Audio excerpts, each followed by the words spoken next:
103,32 kilometer, berarti kurang lebih hanya tinggal 400 kilo Pak.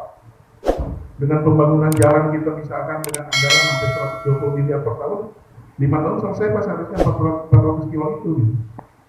Nah ini yang memang kenapa pentingnya database jalan dan jembatan. Jadi sanes proyek buku Pak, manakala Dinas PU mengajukan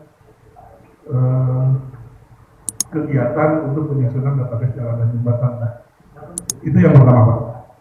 Kemudian yang kedua berkaitan dengan kita juga perlu melakukan beberapa kajian teknis karena terus terang di bidang kami ini terbatas orang-orangnya Pak.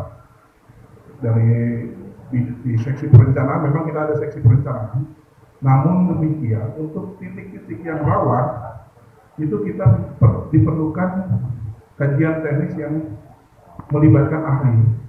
Gitu. Sebagai contoh misalkan untuk ruas jalan Papayan Cikalong yang titiknya di Salopapa, yang ada sekarang jalur alternatif yang cukup curam.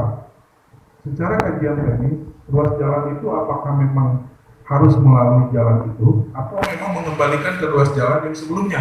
Nah itu yang perlu ada justifikasi teknis dari ahli. Dan kami dengan keterbatasan sumber daya manusia yang ada di kami, mungkin ini butuh itu Pak, butuh kajian tersebut. Waktunya 2 menit lagi. Siapa? Nah ini yang memang menjadi PR kami Pak. Kemudian ada beberapa titik lagi yang memang terutama untuk daerah-daerah yang rawan bencana dan lain sebagainya. Dan kami pun ke depan untuk infrastruktur jalan dan jembatan diperlukan adanya suatu overlay dengan daerah rawan bencana. Mana titik-titik yang memang rawan? Di titik-titik rawan itulah yang memang perlu kita treatment untuk mitigasinya ataupun pencegahannya, gitu, supaya tidak berdampak terhadap infrastruktur jalan jembatan, apakah putus jalannya ataupun jembatannya dan lain sebagainya karena dampak bencana alam misalkan.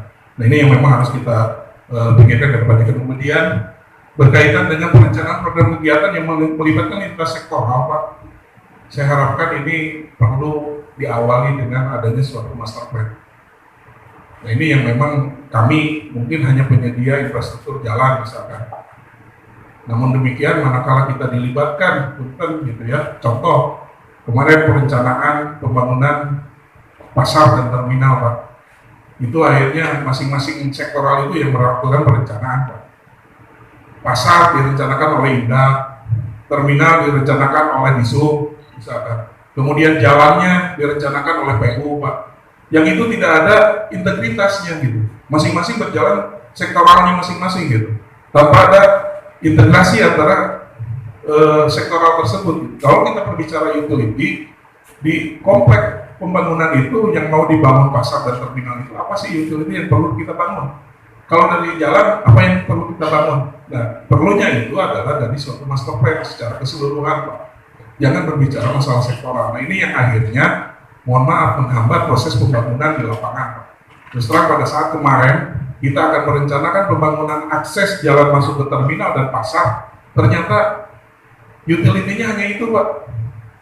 Sementara berkaitan dengan fasilitas umum yang namanya pasar dan terminal seharusnya akses itu dari semua arah. Nah ini yang memang karena tidak diawali dari perencanaan yang komprehensif gitu. Yang itu hanya berbicara sektoral saja gitu Pak.